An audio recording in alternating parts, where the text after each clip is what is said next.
Welcome everyone. Today is April the 18th, 2024, and the sun is beautiful. So nice to see. And a lot of snow has melted in the last 2 days. Actually, a lot of snow. So I can't wait. I'm out here. I'm going to see how far I get in my sandals. I hurt the back of my foot wearing the wrong shoes, and now I can't wear shoes for a while. So I'm just wearing my slip-on sandals, and I want to come out here and see what I have. So this is actually back in here. It was a road that wasn't okay. I'll call it a road. So this highway back in the day was not there, and the person that owned this house, it was their parents who built the house. And back in those days, electricity just came out. So it was a different time. And they had a sawmill. And then, they started off with different things. And so they were in like the lumber business. And then he took over the house when they passed, and he had a sawmill and other things. So they cleared like all the land from my house, plus a lot of land behind it, because originally they owned like 100 acres. So anyways, they had cleared this path for the logging trucks, and I cannot walk on it because it's snow, but I did want to check on some things to see what's in here. Let's see, I'll try and get as far as I can. So this, like right there, that right there is where the like logging path, I'll call it a path because it wasn't actually a road. The logging path was for the trucks.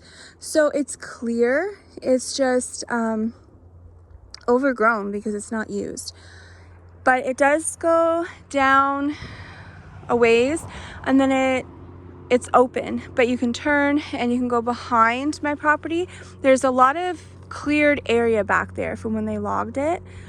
But again, you have to do this kind of stuff as soon as the snow melts, because once all the weeds and the grass and all that stuff starts growing, then you can't get back there.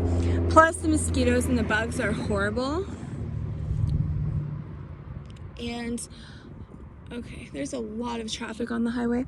So anyways, I'm trying to air graft as much as I can now, because it takes about 2 months, depending on the size of the branch, to get your roots to grow so that you can air graft. So I'm trying to do as much as I can, but I also don't know what's on most of my property. So I'm just starting at where I can get to. And this here is my project for the day. I finally found it. I lived here 3 years and I just never seen it. So this is right near my house, actually. It's like, I don't know, 50 feet from my house. So I should have seen it, but I didn't. I had a neighbor that told me there at least was an August apple tree. I don't know what an August apple tree is, but apparently it's delicious. And said it was somewhere around here. So this could be this August apple tree. But if you take a look, it's not looking very good. Looking fairly dead. Looks horrible, actually, like really horrible. Down here. So since the tree is looking really bad, I'm gonna see if I can at least get some branches out here. I would prefer to air graft trees that I know actually taste good, but at this point, when trees are $90 and up at the Canadian Tire, Kent, Superstore, the places that sell trees all summer long, it's ridiculous, those prices. It's horrible. So I figure, well, I can do this almost free. I'll take my chances. So I'm going to do the best I can with it. So this tree here, as you can see, it's not looking good. But I noticed that last year it had tons of leaves on it, tons of leaves. And it actually did have some apples. So I'm gonna focus more on this side and pick some of the branches that look fairly decent, because I do see a lot of buds on them, and that's good. So I'll try and pick some that look okay that I can actually reach, because I'm short. I can't reach all that. And I'm gonna do my best. So I'm gonna do that after I take my little walk. But I did want to just show you what this tree looked like before, and then once I get my air grafting done, I'll take a picture and I will post it on the community section so you can see how many branches I was able to reach that I might be able to get a tree from.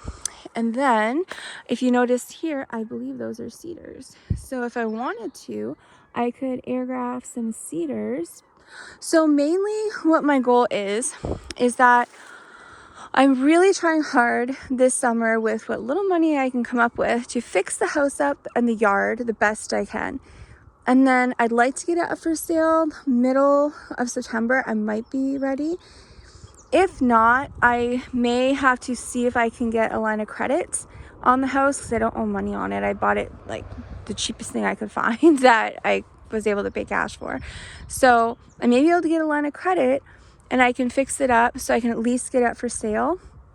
So I am hoping, but I try to be as smart as possible.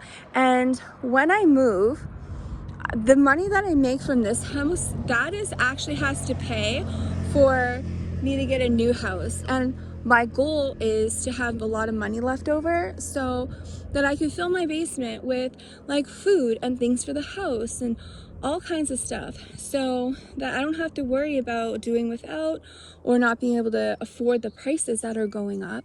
And I want to invest in more candy jars, all that stuff.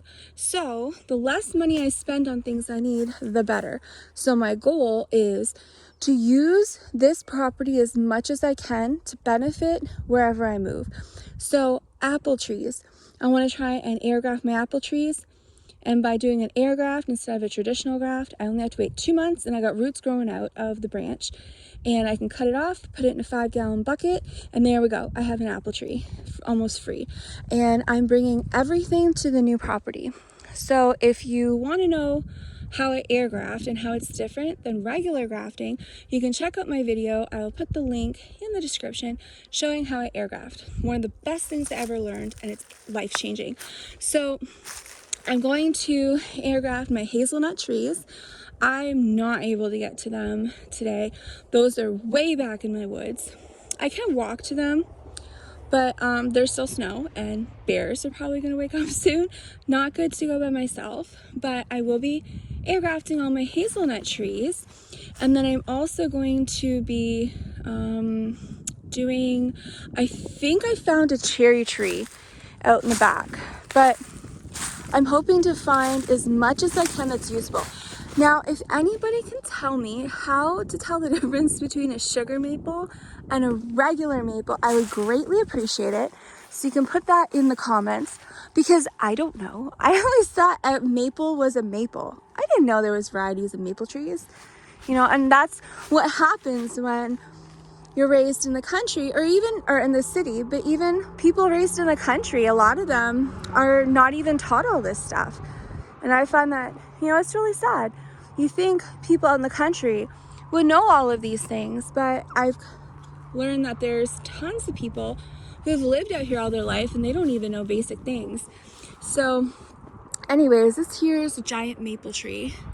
No idea what kind it is, but I am determined to find sugar maples somewhere that I could air graft the branches, and then I can bring it to my property and have sugar maples. This here was my DIY landfill for tree stumps. So I had about, let's see, like over there was like over 20 trees. And they needed to go. They're right in my front lawn and everything. And they were half dead, or some were fully dead. But like, I'm not gonna pay to have someone haul it away because that just don't make sense. So tree stumps are excellent compost. So I just picked a spot over here that was easy to get to, and all the tree stumps that got pulled out, just tossed them here. And then over the years, leaves and branches just filled it, and pretty soon it'll just be a pile of dirt. So good way to save money, and you're building some really good soil. Now, I don't know what this is. I'm assuming it's a spruce, but I also don't know what trees to look for. So I need to find trees that I can maybe get the neighbor down the road to bring a sawmill over here and his tractors and stuff. And I'm gonna see what he'll charge to cut down any trees that are easy to get to that I can build raised beds out of, because I need raised beds.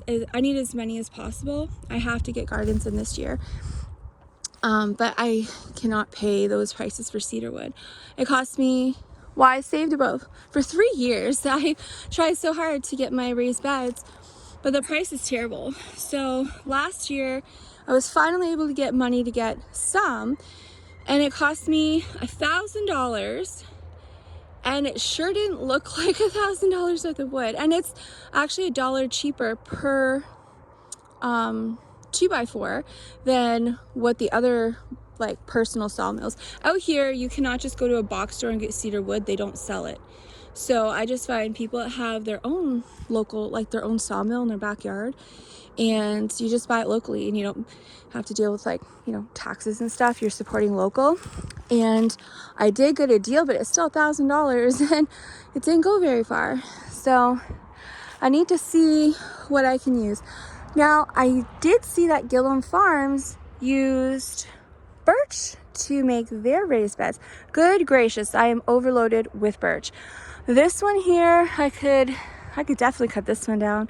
It's not in good condition, and it's right here, so that's easy to get to. This one here, the woodpeckers killed it.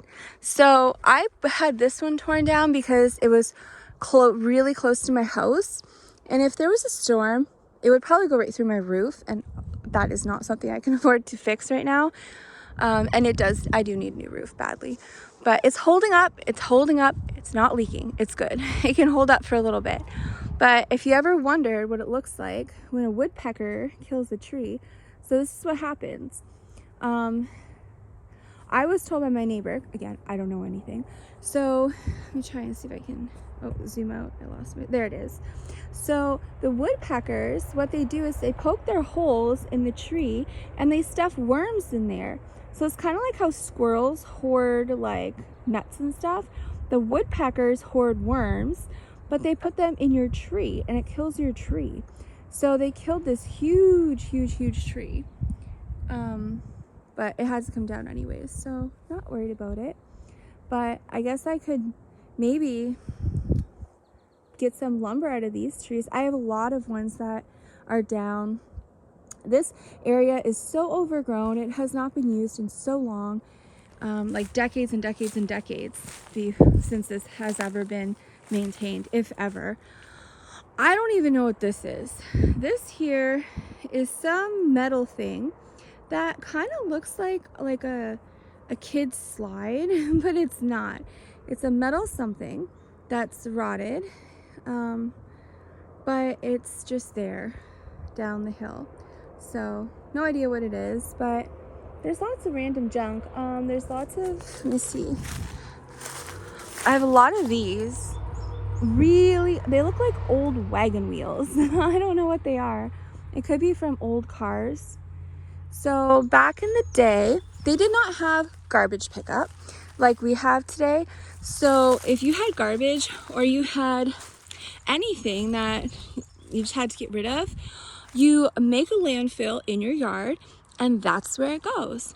Unfortunately, the people that lived here, they didn't seem to care about anything. They didn't maintain anything. So I'm finding there was no one particular spot for a landfill. What they did was they would just throw crap wherever. So I'm finding tons and tons of old glass bottles, old paint cans, tons of old paint cans, spray cans, just all over the place. It's really sad because it could be so nice here. So, oh, there's an apple tree in here. I've been wanting to get to for 3 years, but I can't. It's so overgrown. I could never get in there to try the apples to see if they taste good. But I think they looked like a yellow color, and I would love those. So I'm going to air graft as much as I can and pull them out of there. And there's actually one right here too, another apple tree. So I got 3 to air graft so far out here. And now if you're wondering what it looks like sometimes when you buy these old properties that were never maintained, and people would just, instead of fixing a small problem, they would just leave it, and then it gets bigger and bigger and bigger. So here's something that I'm dealing with because other people didn't bother to maintain their properties and their structures, and now I have to deal with this. So I can show you right attached to my house. Okay, it's hard for me to see because my screen is dark out here in the sun. So this here was a garage. It's attached to the house, but my house is on a hill. So the garage is where the hill goes down, and it slopes down all the way down to the forest. It's not flat. So it was built on a hill, and you know, they didn't put in like concrete or anything like that. What they did was they just built it on the hill, and it's all wood. There was no like steel or metal or anything. It's all wood. So I'm gonna see if you can see here. This part here, that is the corner. Just see if I can go up here a bit. Okay, so that's the corner. I can't go through the snow in my sandals, but the corner part is all rotted out, and it's sinking, that corner part. So rodents, especially the big huge raccoons, porcupines, they all go in there, and it's hard to explain, but the floor is actually above that rotted spot. So they built this stuff on a hill, but then the floor, they put a floor in, but under the floor it's like hollow.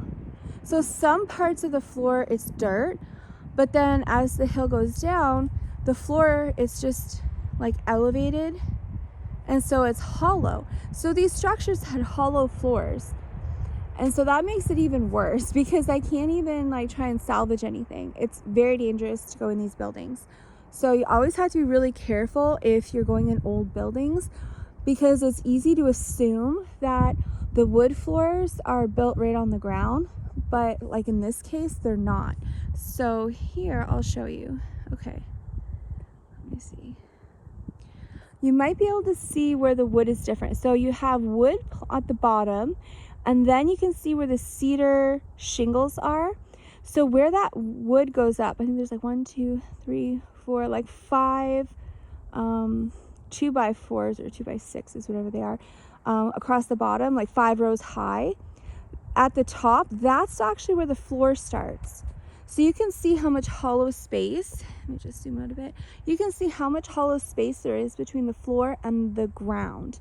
And it's probably even deeper than that. So this building is so rotted that the whole wall on the other side, it completely like collapsed and deteriorated a bit. So that's actually on the ground. I will do a video when I'm able to get this torn down and show you. But that whole wall collapsed, and then the roof started to collapse in the middle. So it's actually collapsing inward, thank God, because that makes it easier on me. But there are some old cans of who knows what, some kind of chemical stuff in there, and I wanted to get those out before I get an excavator and a dump truck to tear this down and haul it away. But I tried going in there, and the floors are rotted, so when your foot goes through the floor, it's hollow, and it's just extremely dangerous. Plus there's critters that nest under here, so that's another issue. But yeah, this is what sometimes you know, you have to deal with when you're buying old properties, especially really cheap properties. And there was a door actually.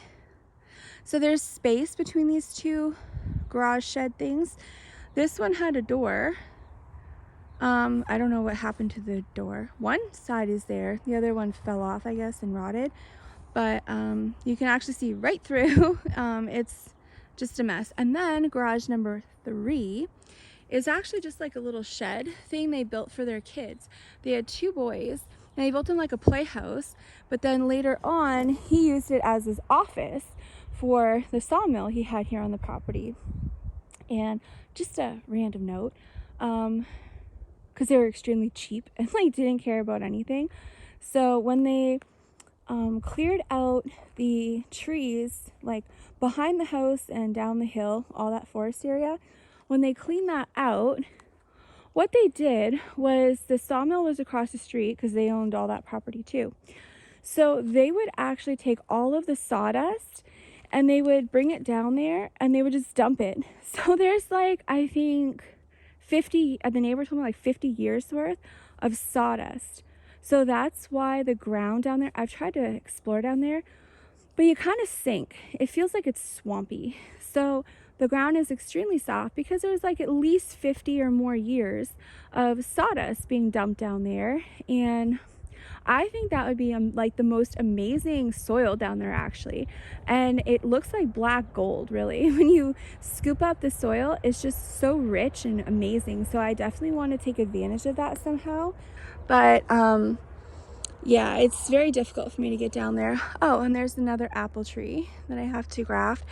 So out here, there's not much I can do because there is still so much snow, and it's very dangerous to be walking in here even when there isn't any snow because there's so much brush and you don't know where the holes are. So I will tell you that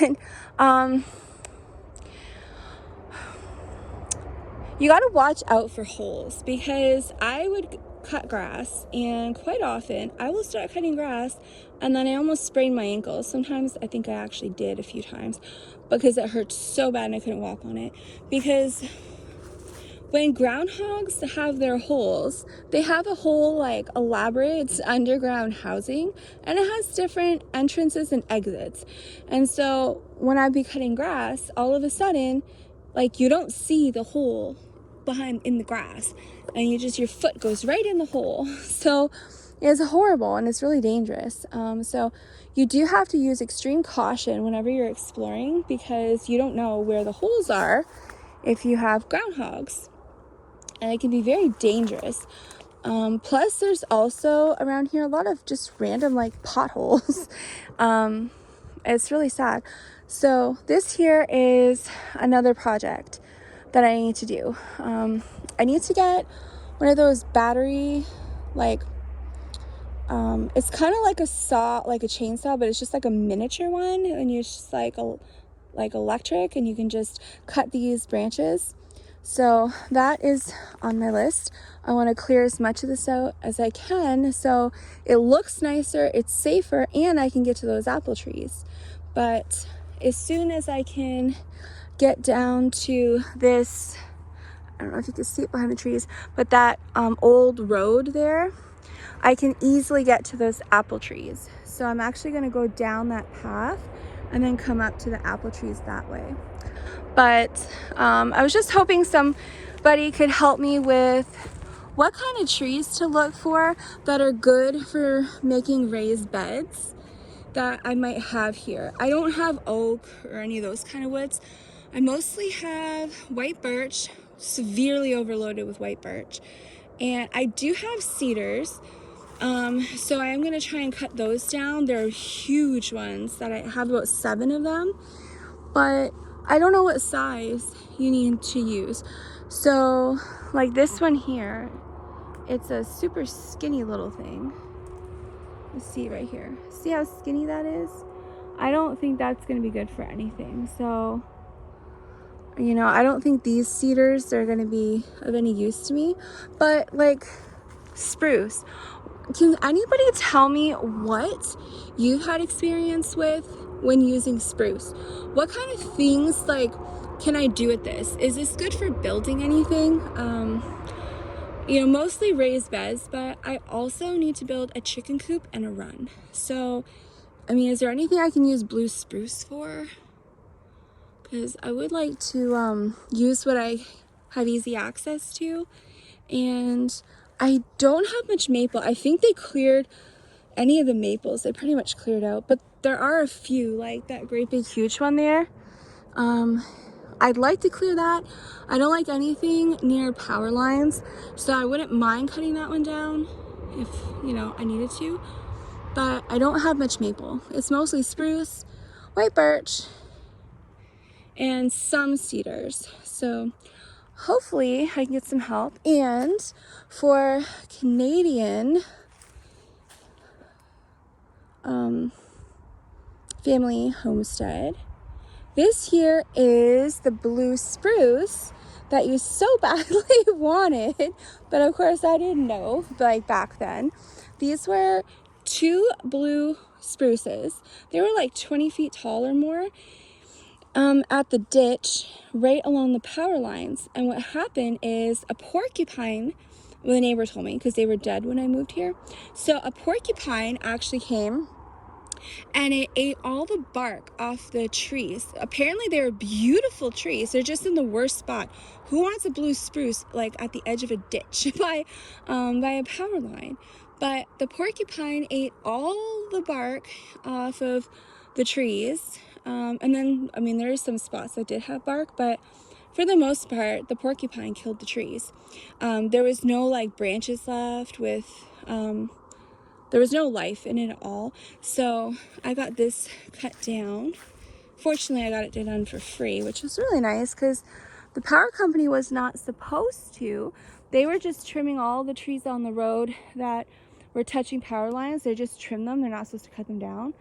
But when you're very nice to people, sometimes they'll be extra nice.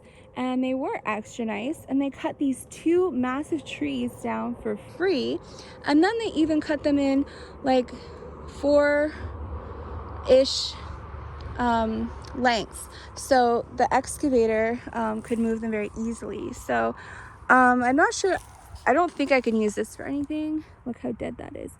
But this one here, it looks decent. And these have been sitting here for like 3 years. So they're definitely good and dry. So I don't want to use stuff for firewood if I can use it for something else. This is the remnants of the white birch that the woodpecker killed. I've been using this in my wood stove. So I was actually using Norwegian maple. I found somebody that was selling firewood, and it's really dry Norwegian maple. So I was using that, but I ran out because I didn't realize how much wood it took to heat this house with my wood stove. And so I had to come out here and in the snow, and I would dig out some firewood or some of this, and I use this for firewood. And I was shocked because this white birch is actually quite amazing in my experience. So I found out that it actually seemed to work better than the maple. They're both excellent, but I did find that when I used these logs that I had cut, I got it seemed like I got a much hotter heat, and it lasted a bit longer because I bought a brand new wood stove when I moved in here. I put a brand new chimney in and a wood stove. That was like the number one thing I had to spend money on because heating here is horrible.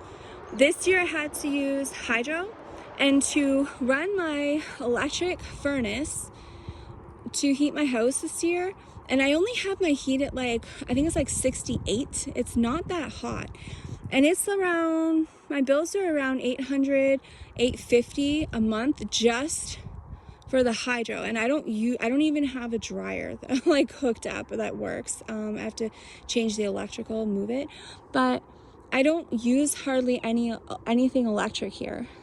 So it's just ridiculous. Normally my hydro bill is between $100 and 150 unless I'm using a lot of hot water, like dishwasher and washing clothes in hot water in my laundry.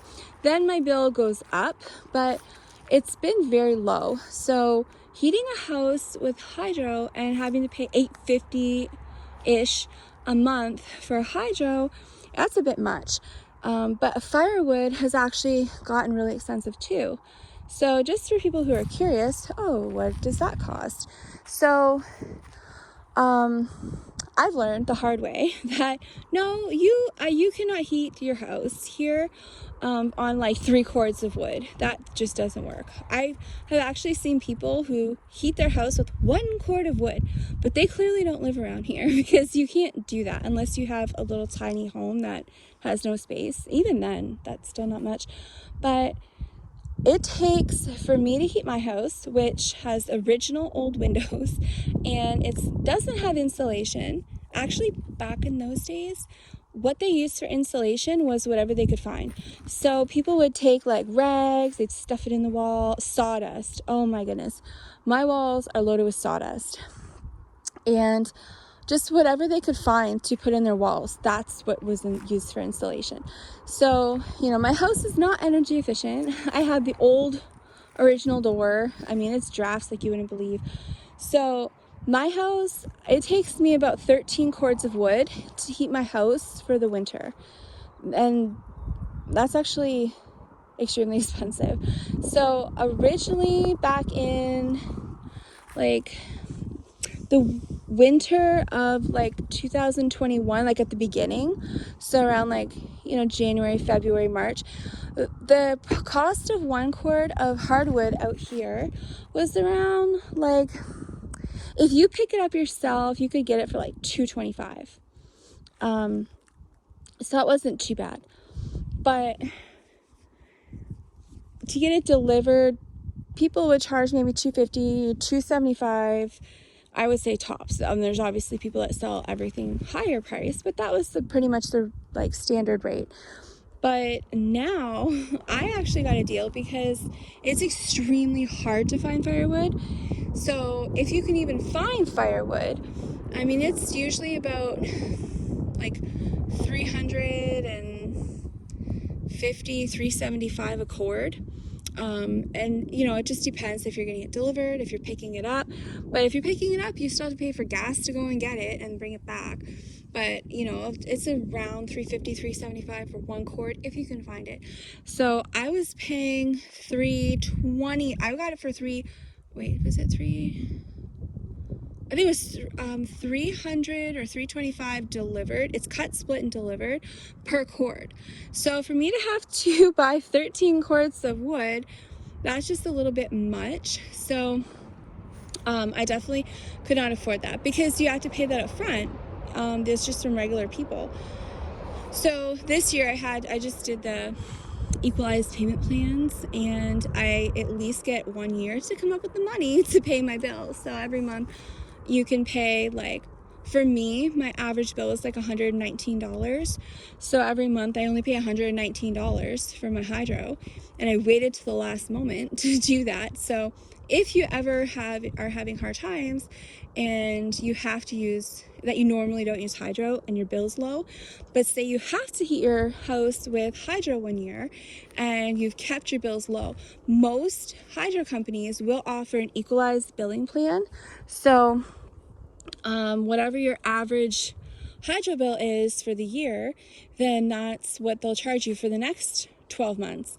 But then at the end of the month, if you used more, then you have to pay the difference.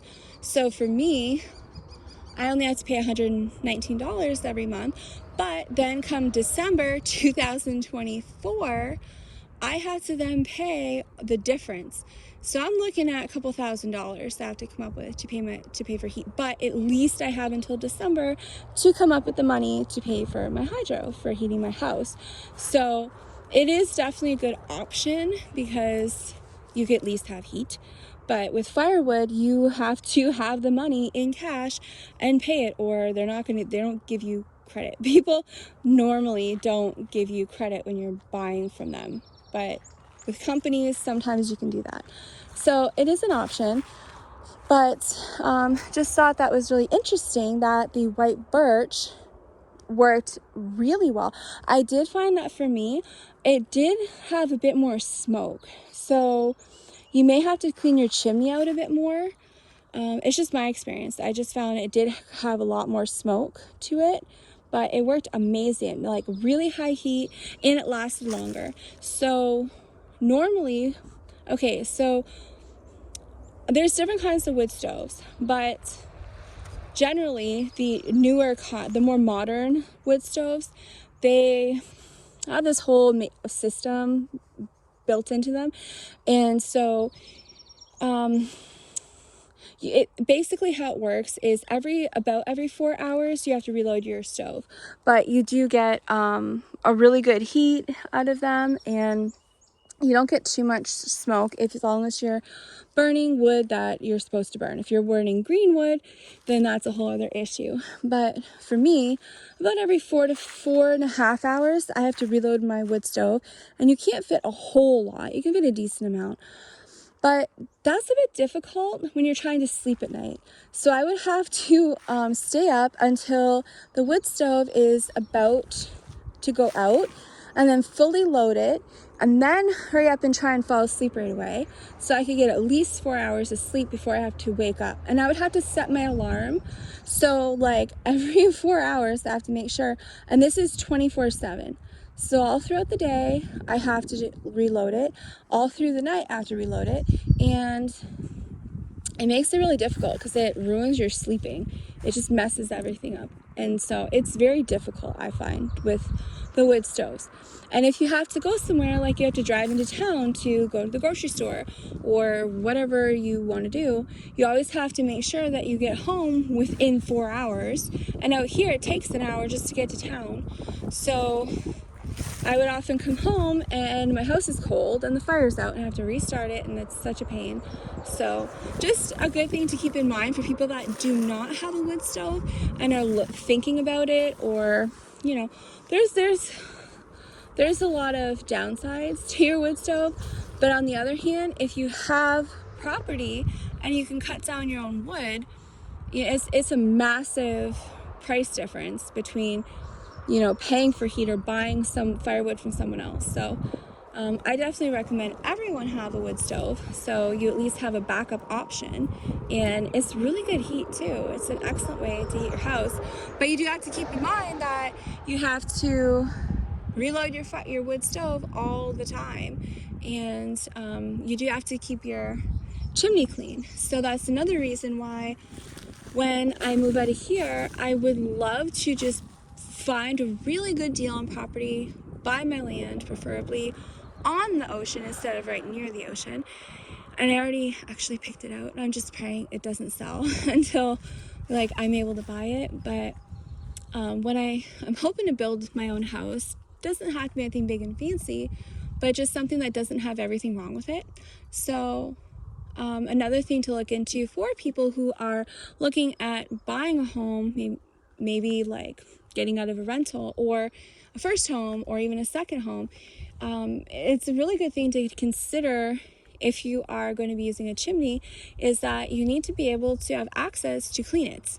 Because often, especially out in the country, just because you have money to pay someone to do something doesn't mean that there's going to be someone that will come and do it.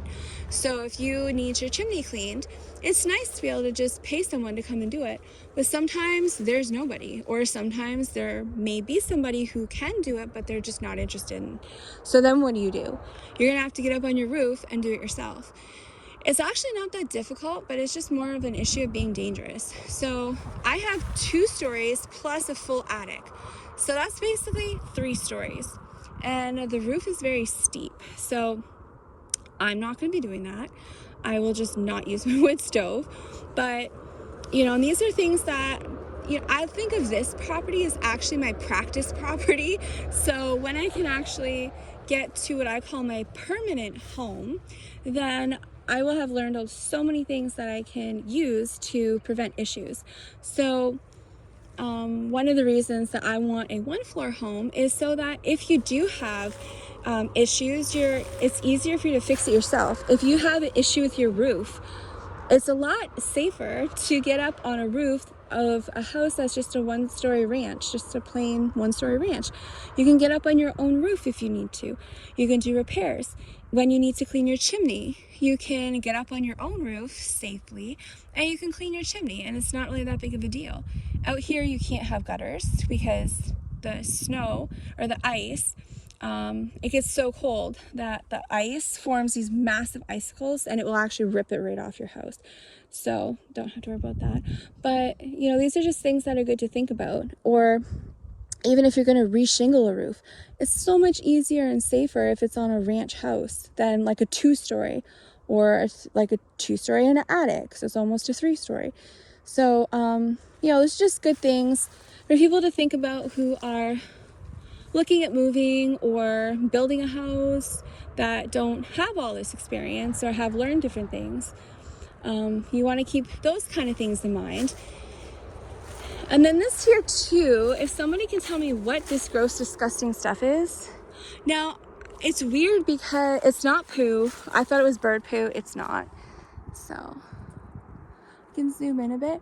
Now, it's weird because I've seen this covering trees. So, not last summer, but the summer before that, this huge maple tree was covered. I mean covered in that black fungusy stuff, whatever it is. It was absolutely covered. And then last year I didn't see any of it, and even right now I don't see any. It's so clean. I don't even see one branch with that black stuff on it. But the tree like right next to it, here's one that has that black stuff, and then this one has black stuff. So it's just weird because I've seen this on a lot of other trees. So it's just weird. It seems like it's really gross, but then like the next year, some of the trees are fully clean, just naturally. So is this bad? Is this good? I don't know. Oh, there's that apple tree I can get to. I'm going to air graft today so you can get a little better view. But once I'm done air grafting, whatever branches I can find, then I will put that on my community post and you can see. So if you happen to be out anywhere and you see a tree with all these like metal looking bags on it, you'll at least know, oh, they're air grafting, instead of wondering like, what is that? Because it kind of in a distance looks like a white wasp nest or something, but it's not. It's just air grafting. So anyways, I can't really do much of anything out here today because there's still too much snow.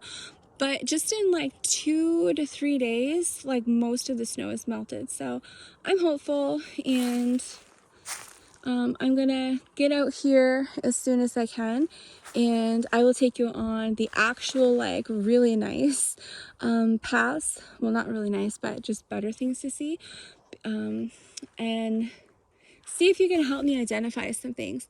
So actually behind my house, if you go down the hill in the woods, there is a vehicle. I mean, this is like, I'm talking old. So like an old vehicle that I have not been able to figure out what this is. So I've never in my life seen a 3-wheeled truck.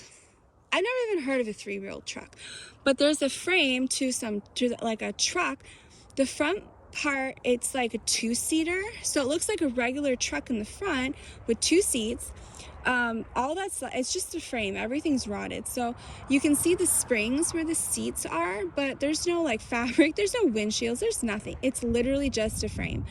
And then there's parts scattered all over the forest, but, or in the woods. But so it's just like a 2 like person at the front, just driver, passenger.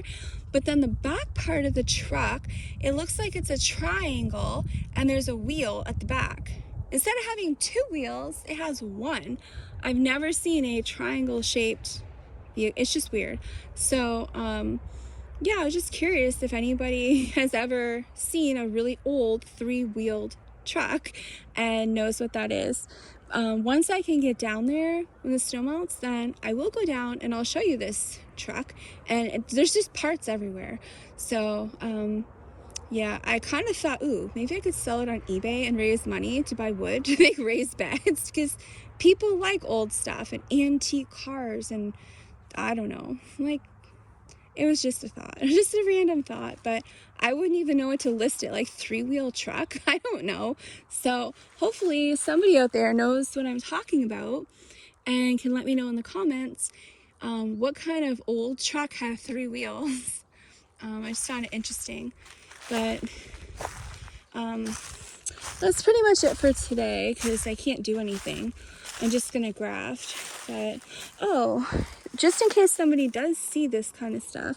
Now, I don't know if you'll be able to see it, but these are some leaves and they have black spots. So I'm wondering if maybe like, oh, they all have black spots. So I'm wondering if maybe that was like maybe the fungus falls off with the leaves, or maybe the fungus attacks the leaves, but then when the leaves fall off, then the tree is clean. And that's why this tree didn't have any of this black stuff on it this year, or like this past summer. So I don't know if like, is this bad? Like, do you just leave it and it's fine? Or is this something that I should be concerned about? Because I do have some dead spots on this tree.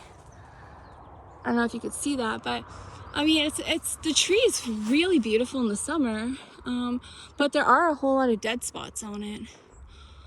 But for the most part, it's alive and thriving. So I'm just wondering if maybe that black stuff is why I have so much like these dead spots here. You can see that. So I don't know what that is, but if you have any ideas, let me know. And that is a beautiful tree. I don't know what it is, but it's different. It's like a pinkishy purple color, I think, in the summer. So anyways, that is all I have for today, and I'm hoping that the snow will keep melting and then I can show you my trails in the back that are somewhat clear, that I can get to, and I can show you what I've got back in there.